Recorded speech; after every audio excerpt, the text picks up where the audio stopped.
Hello, everyone. This is Ralf Tomandl with HR for Health. Welcome to another episode in our podcast series around the DSOs and their special needs.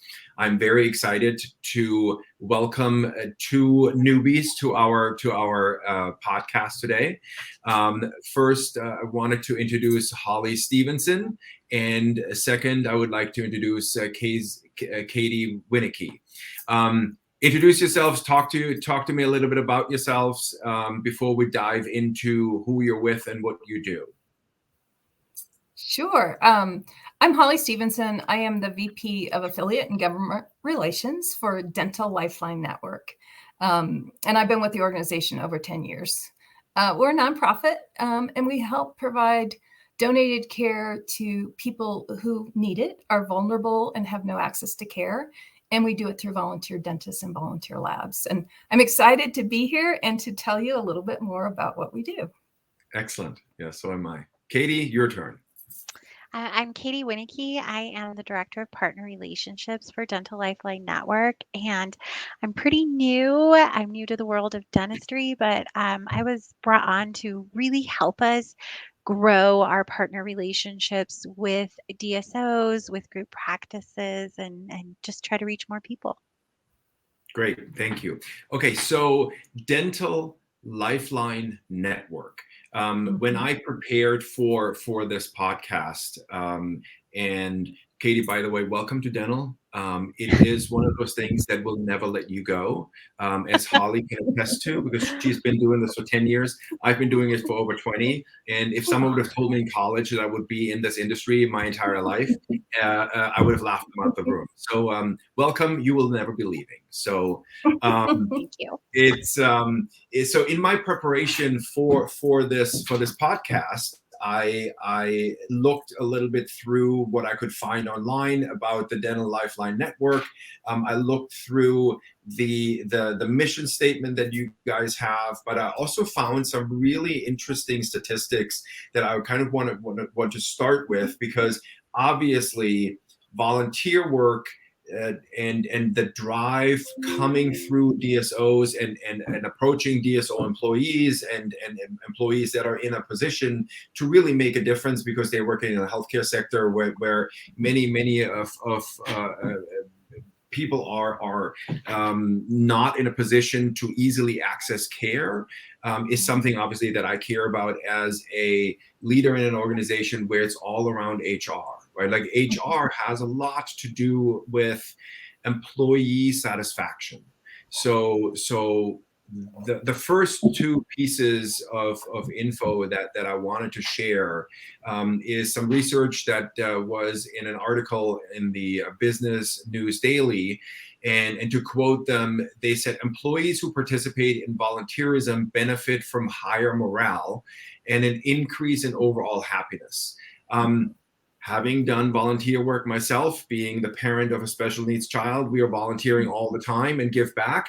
I can attest to that 100% being true, right? Like, it is nothing more satisfying than to be able to give back and to participate in volunteerism. So obviously you can hear that I'm a champion of what you guys do. So second, and then I'll be quiet, is a Forbes article where they were talking about volunteerism, et cetera. And they said, I quote, "Giving back or volunteering is becoming a top retention strategy for corporations." Mm-hmm.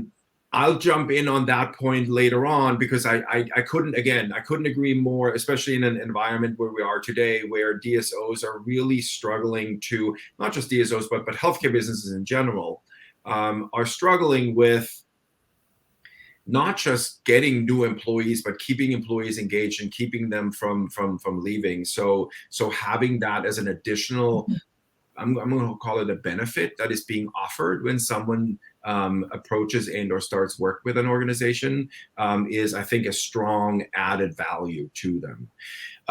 So Hollie, before we jump into specific questions of how DSOs can do all these things or how they can approach your organization, tell me a little bit more about Dental Lifeline Network. Like, how long have they been around? What's the reach? those kinds of things. Sure. So Dental Lifeline Network, we started in 1975. We were founded by a dentist, and his name's Larry Coffey, and he was really passionate about helping people with special needs. His sister has special needs and had a really difficult time getting dental care. Yeah. So initially, our programs were geared on how to help people with special needs. Yeah. It was in 1985 where our main program started, which is called the Donated Dental Services Program. And so Larry really searched out and really did some research with other dentists saying, hey, we know you want to give back. What's the best way to do that? And they said, you know what? We want to do it in our offices with our own equipment and with our own staff. And that was the genesis of the Donated Dental Services Program. Again, it started in 1985. We started in Denver, and now the program is operated in every single state. So what we ask dentists to do is we ask dentists to take one patient a year. So again, one patient a year. We have labs who donate the lab work. So dentists don't pay for the labs. Yeah. A really key part of what we do. So our population, we work with people with disabilities. So that could be either physical or mental, or elderly, or medically compromised or medically fragile. So somebody who has perhaps another medical condition that's being impacted by their oral health, whether that's someone who has cancer, one example. They either need surgery or chemo or radiation, but they have an oral infection. They may have Medicare to cover their healthcare needs, but they don't have dental. So that's one example. And the other caveat for our population is they can't afford the care.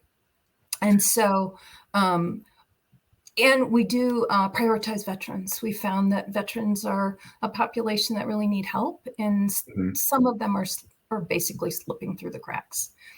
So a key part of our program is our coordinators. They act as case managers. Okay. And so if a person wanted to apply, they would apply online. There's various ways for a patient to apply. Yeah. And then we screen them. We first do a screening of their application, but then we do an intake to really screen to make sure that they qualify for that program. The other key thing with what we do with those is our case managers coach the patients. So this is pro bono work. You must show up, for one. You must show up on time, and you must be compliant with the treatment plan. Gotcha. And so the case manager works very closely with the patients, and then also very closely with the dentist. So the general dentist develops the treatment plan. We don't. Many of our patients require a specialist and require labs. Yeah. So our coordinators would also work with the specialist, schedule those appointments. We recognize that sometimes there are general dentists that use oral surgeons. And in the DSO world, sometimes those oral surgeons are within that DSO. So we work with all of the different logistics. And then we work with the labs too. So as I said, most of our patients need lab work. And so the coordinator would make sure there was a lab, and whether that's full dentures or partials or implants. We don't do a lot of implants, or we try not to do, even though there are some patients that would like full implants, but we recognize that that's a big expense. And so we really try to minimize the number of implants unless they're really medically necessary. I'm not a dentist, so, but I know there are cases. Yeah, absolutely. I mean, look, I think that what you're hinting at is that the need is enormous, right? Like the need's enormous. Yeah. So I look, I think that you kind of spoke to three groups, and people who are not either related to or ever been exposed to either one of these groups don't understand the level of additional care or need that there is in order to get them to treatment. Like speaking out of experience with, like I said, having a child with special needs, the amount of specialists and or additional research and or coordination that has to happen, that happened in our case through the parent, is enormous. And so if there is someone that with special needs that is an adult and or doesn't have that network of support, that is what you're saying, where you would step in with a coordination. Is that right? That's correct. And I will say that what we found, sometimes pediatric dentists will step up and help special needs patients. Right. Yeah, Yeah. I mean, look, that's why they became pedos, because they have like an extra large heart, right? Like, so there's that. Well, and they're used to sometimes working with more difficult patients. Sure, sure, So, sure. so the other thing is, just so you know, and the audience knows, that the case managers will work with the dentist, the labs, and the patients until the the treatment is completed. And so it's comprehensive. And then once that treatment is completed, that's what our ask is to the dentist. Now, some dentists say, hey, I want to continue doing ongoing care, but that's in addition to what our ask is. Gotcha. Yeah, gotcha. So I want to switch and or kind of go to another question and something else that I read on your website is there was a sentence that kind of stood out for me, and I want to talk about this a little more. You mentioned, and I'm going to quote, benefits of giving back and going beyond just feeling good.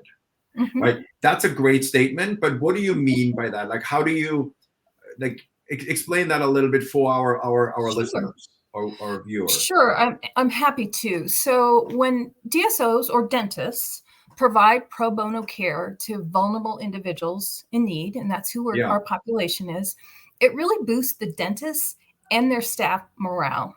Yeah. It really attracts employees to the organization, and it really helps retain them. You mentioned that earlier. Yeah. And I want to say this is especially true for the millennial generation. Mm-hmm. As you probably, I think most people now have done a lot of research on millennials like we have. And what that research shows is that the millennials are really socially conscious. Yeah. They really engage in causes to help other people and really want to provide charitable care. And so charitable giving and corporate volunteerism are very important to the millennial generation. And so what we found is this generation really often seeks employers who are socially responsible. They are more likely to stay loyal to organizations that actively engage in corporate social responsibility initiatives. And they may even choose jobs based on an organization's reputation and culture. Organizations that integrate the CSR into their culture can really attract and retain millennial talent much more effectively. Yeah. So sorry, go ahead. I was going to say the other thing that's really important for the DSO community is to really communicate their philanthropic work and the charitable programs they support regularly. Millennials really are, more than any other generation, really want to feel as though they are doing something that means something. And they need to be aware that their organizations has a CSR program in place and what that does. Gotcha. So that was actually my follow-up question, and or obviously we're going to go into a little bit later how they can get involved and how people can reach you, et cetera, et cetera. But I think that what is really important to make clear is we're talking about a dual message. The message one, obviously, is for the dentist, for the organization to identify the need and or their desire to be part of a volunteer system. But what you're also mentioning, and I think that this is really important, and that's my next question, is how do you feel a DSO should, I'm going to say the word, advertise to their new employees, to their existing staff, that this is one of their core beliefs or core strategies? What do you feel that they should do there? So what we really feel like, we can offer solutions. There are other solutions obviously in place too, but we're going to talk more about us. But really, I think it's deliberately selecting a CSR and a group such as DLN or another group that they can show their employees, not only as they're hiring their employees, but show their employees that they have a program in place to give back and encouraging them to participate. What we've learned sometimes, especially with the newer dentists, when Katie and I are at different conferences trying to recruit one-on-one, what we hear from a lot of the newer dentists is, we want to give back, we want to participate, but we don't know if our boss will let us. And so it's really getting that, Yeah, it's getting that word out that we want to be part of this, and we are going to promote and authorize you to volunteer through this program. So I think it's, it's several things. It's one, getting that in place, right? Really being thoughtful about initiating that program and that partnership, then getting it out, the word out, and promoting it to existing dentists. And so, Katie and I worked with some DSOs that I'd say mostly it's through email. Sometimes it's through a portal where they'll say, hey, here's what our CSR program is. And, DLN is one of them. But it's really promoting that on a regular basis. And then including in maybe it's new employees when they come on board. We work with one of another DSO that's here in Colorado. And they have one of their dentists that is kind of during that initiation workshops that she talks about DLN, that they promote DLN, they encourage their dentists. So there's different ways to let their employees know how important it is. Gotcha. So I guess what you're striving for is building some kind of a longer term relationship with that concept. Is that right? Yeah, absolutely. And I think that's really important. Yeah. So what are like, give me a couple of like pointers or successful ingredients for partnerships between like the dentists, the nonprofit like you, and or the DSO as in general. Yeah, so that's a really good question. I think for us, we've been operating this program since 1985, and we really, I believe, have it down. It's really turnkey. And so what we do know, dentists want to give back, and they need to make it easy for themselves and also, of course, for their staffs. And so with our program, it's so turnkey. Again, we ask dentists to see one patient a year. Yeah. The general dentist develops a treatment plan, doesn't pay for lab. We screen the patients and all of that, which I've already gone through and explained. But really, it's making it easy and really kind of forming that partnership. We can provide, for instance, what we've done with our DSOs is provide a template of how do they communicate it out to their employees that they're promoting us. We provided tabletops. DSO recently had a big leadership meeting for just their DSO and said, look, can you give us some materials because we want to promote you? So we did that. So those kinds of things, just to really make it easy for them to communicate how easy it is to partner with us. Can you share an example of a case or an idea or like a partner that where like volunteering has been, I'm going to call it, better for business? Absolutely. So one of the things that we really have learned is that paying patients want to see a dentist who's not only a good dentist, but one who is really also kind and gives back to the community. I will say, I personally know many people who choose their dentist based on that philanthropic work that the dentist is involved with. So again, patients who are millennials are also more apt to select dental offices for their care who can help those patients in need. And so what we do is we provide a plaque to our dentists that says, I'm a DLN supporter, that they can put up in their office so that they can show their patients that they give back. We also have an electronic badge that they can put on their website to show that they're a supporter. And they also, we can, for DLN, and there's other organizations that could do that. We can do social media. Again, we can provide a lot of different ways to show that they're a supporter and that they're giving back. And so all of that in a nutshell really is helpful. It's helpful for business. Excellent. So to kind of tie it back to, I'm going to call it employee happiness, and this is what I've mentioned earlier, is like I know that the number one requested idea and or desired overall job description is that there is a philosophy for people that they can buy into, i.e., is there a it's not just a job, but it's a career, right? And I think a lot of this is a given because in a highly trained environment like a dental practice, where people are extremely well educated and skilled in a lot of different ways, they have shown their willingness to drive and succeed in something that is not easy to achieve. Yet they also feel the need for I want to call it like a larger integration into supporting more than just doing their job. And so I think, to me, that is a really important message of what would you bring to the table, of saying, look, not only do we do the actual work and help people that are in need, that either need it for financial reasons or for whatever the reasons are, but you're also allowing for there to be just like I'm going to say a happiness quote, Sure. right? Is that a way to say it? So to me, I think that is something that I felt drawn to when I was reading and doing your research. Okay. But tell me a little bit more, and I know we can talk about this probably for hours and hours out, but tell me a little I can always talk about this.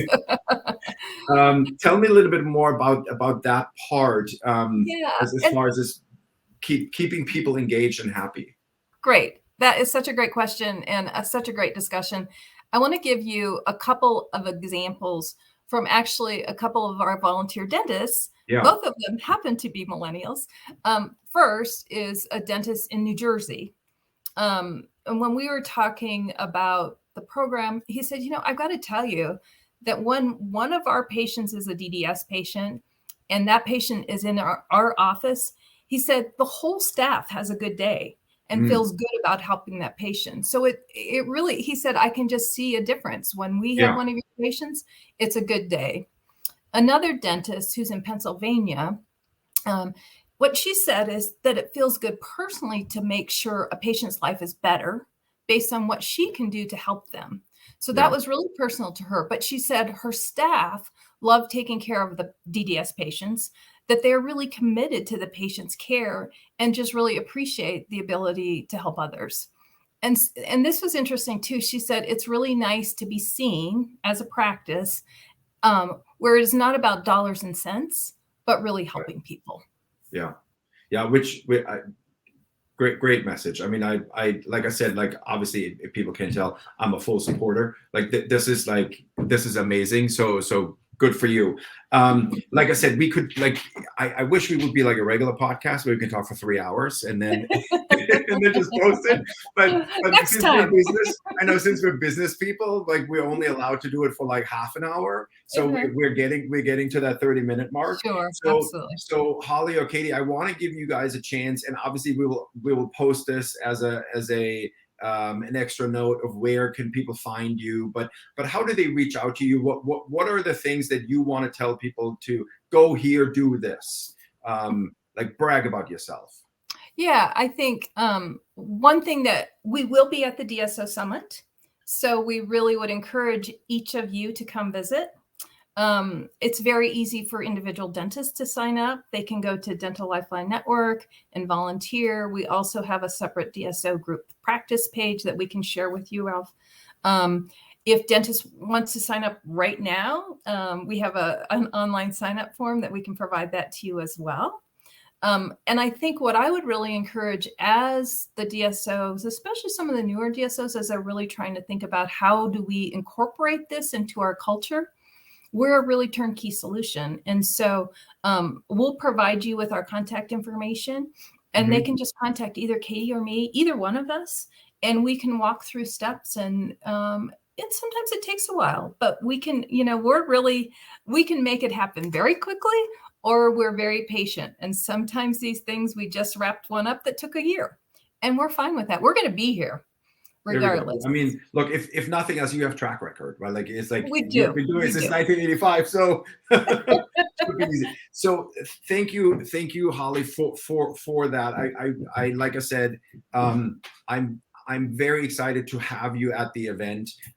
You are, for those of you who are watching us, who are coming to the event, the DSO Leadership Summit has our sponsors, our partners integrated into the event, and Hollie and Katie have a table at like front and center basically, so you can find them there. So now I need to actually talk about the summit in case people haven't heard about this. So the DSO Leadership Summit is happening in Austin, Texas this year in October. It's October 12th through 14. It is a networking event for growing, emerging DSOs that don't know the DSOs yet, i.e. the doctor who is starting out and has started to get practice 2, 3, or 4. It is also for the groups that have been around for a while, have 20, 30, 40 locations. The idea behind our DSO Leadership Summit is to bring like-minded people together, exchange ideas, talk about problems, find solutions so we can, as a group, succeed and do better, which I think speaks for your organization like to the T. So I'm so excited to have you guys there. With that, we're a little bit over 30 minutes. Sorry, I'm going to apologize to my team later. But this is a really important topic and a really important message for you guys. Hollie, Katie, any final thoughts? Any things you wanted to close the meeting out on? Katie, I would just say thank you. Thank you so much for this opportunity. We are really excited to be part of the DSO Summit this year. I love what I do, and I really feel like we can do so much more and to really get more engagement from the DSOs. Why we're in this is to help people and to help those special needs and vulnerable people. So that's what I'm excited about, is for more people to learn about who we are and what we do, so that bottom line, we can help more people. We're just excited, really excited to be part of the DSO Summit, and just, on my end, help these DSOs, help these organizations build out something they can feel really, really good about, and build a strong partnership that hopefully gives them the base to be part of this program long term. So thank you. Thank you. Amen to that. I mean, you guys, like I said, you're doing the Lord's work. It's one of those things where we cannot talk about it enough, right? Like the opportunities are so far and wide in this industry. Like, but the ability for us to be able to say we can also help, we can volunteer, we can really make a difference in other people's lives that are not as fortunate as you and I are, is a wonderful mission. So, Hollie, Katie, thank you so much for your time. For the rest of you, looking forward to seeing you in October, and welcome to Texas in a couple of weeks. Thank you all. Thank you.